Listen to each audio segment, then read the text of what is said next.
What is up, mortals? It is Trina here with a new video for you. In this video, we'll dive into the Geass from the Code Geass anime. I just wanted to greet you guys by saying, just sit back and relax. You're in for a treat. So, let's get started. A Geass is a power granted by select few individuals who possess a code onto other individuals. Each Geass has a unique ability that manifests differently depending on the various traits of the user upon which the Geass is bestowed upon. Such traits include the personality and desires of the user. After every use, the Geass will increase in power and may overpower the user if they do not possess sufficient willpower to control it. Each and every Geass also has its own unique sets of restrictions. For example, Lelouch's Geass requires direct eye contact to be activated and cannot be used on the same target twice. All the canon Geass have an effect that affects the target's will, thought, memory, and perception. Furthermore, the power of the Geass is not absolute, as there are cases of victims with strong willpower resisting the effect of the Geass. An example of such was when Lelouch was able to resist Emperor Charles' Geass due to their acceptance of reality over the false memories planted in them.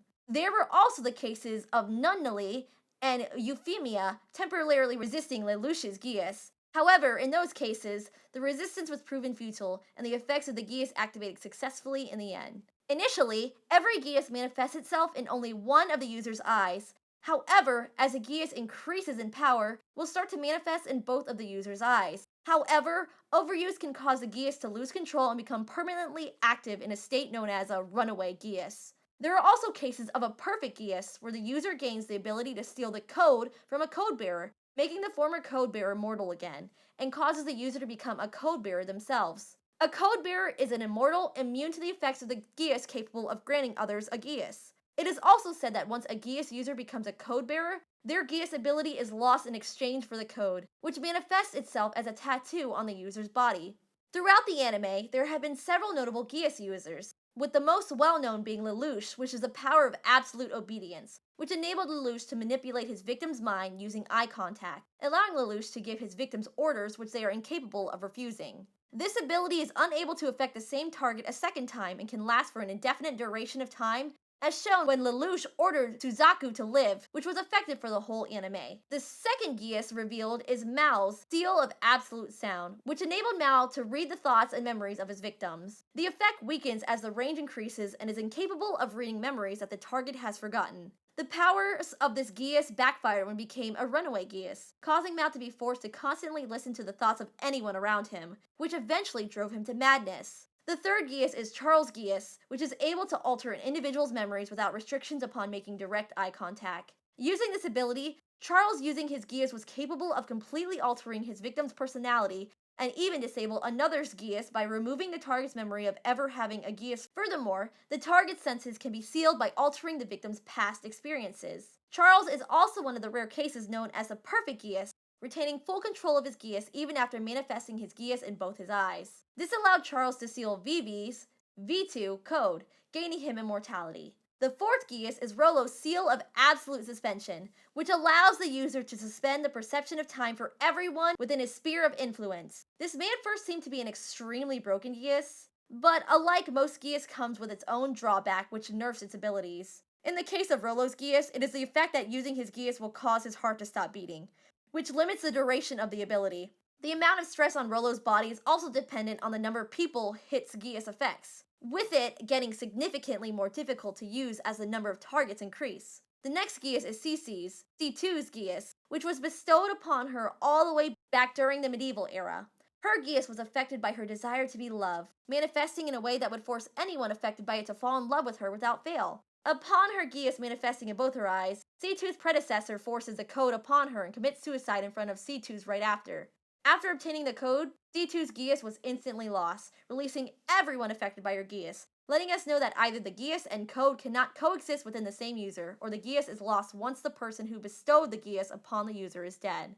Later in a flashback, we discover Marianne's Geass, which grants her to transfer her spirit and Geass into another person at the very moment she dies. This allowed her to cheat death and in due time take control of her victim's body to use as her own. Her power also had a unique side effect, which allowed her to telepathically speak with C2's, which was interesting as C2 isn't affected by any other abilities from other Geass users. The Geass Order had an unnamed child who had a similar ability to Marianne, which was to take control of another's body against their own will by having eye contact. However, instead of possessing their body, the child will instead be a puppet master manipulating the victim using hand gestures. The last Geass we see in the anime is the Geass of Bismarck, which allowed him to see the future. Using this ability, Bismarck was capable of outclassing Suzaku, who was in a far superior nightmare frame. This shows how incredibly useful this cheat ability is in combat. However, even without this ability, Bismarck was still an outstanding fighter as he was able to become a Knight of the Round Table, even though typically he keeps his left eyelid sewn shut to prevent him from using this ability. Later in the movie, Lelouch of the Resurrection, there was 2 Geass revealed. First of which was S-Whale's Geass, which enabled him to mess with his victim's perception, which he uses to make his enemies see him as their allies and their allies as him, which is exceptionally useful in combat as this power can be used to force one's enemies to wipe their own forces out. The second was Shamna's Geass, which originally allowed her to see into the future, which is an ability similar but superior to Bismarck's Geass ability to see the immediate future. However, due to Charles and Lelouch messing with the Sea's world, her Geass was corrupted and evolved into the ability to return into time to 6 hours prior to her death. We are not completely sure how her ability works, whether it allows her to send her consciousness back in time or gives her an extremely detailed recount up to the point of her death, but it is most likely the latter, considering her original ability allowed her to see into the future. Next, we will explore the Geass that was revealed in the Code Geass OVA, Akito the Exiled.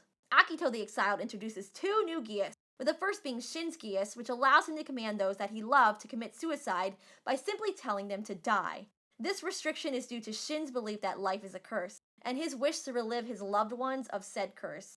However, the most unique part of this Geass is the fact that it was not obtained from a code bearer, but instead from a skull with a Geass symbol which manifested after he killed his father.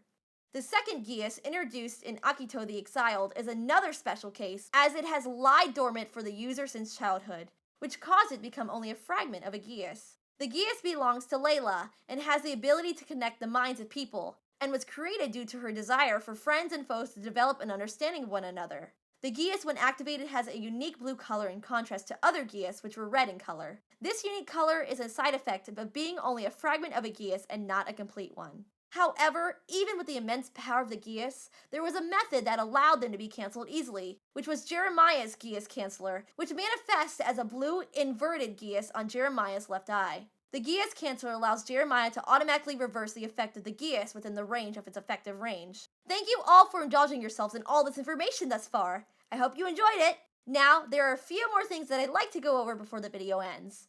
Firstly, if you're in the mood for some great storytelling, We the Celestials has got you covered.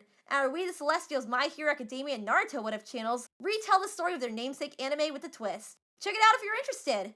Secondly, on behalf of We the Celestials, I'd like to thank everyone involved with the production of today's awesome content. Their details can be found in the description below. Lastly, if you're interested in what we do here at We the Celestials, then I'd like to extend you an invitation to join the team. The only caveat being that we only accept members from 16 years and up to join our crew. You can sign up for whichever category fulfills your interest by joining the recruitment Discord using the link in the description below. We're always looking for members to join us. Well, that's it from us for today's video. So thank you all for watching and have a great day. Bye-bye!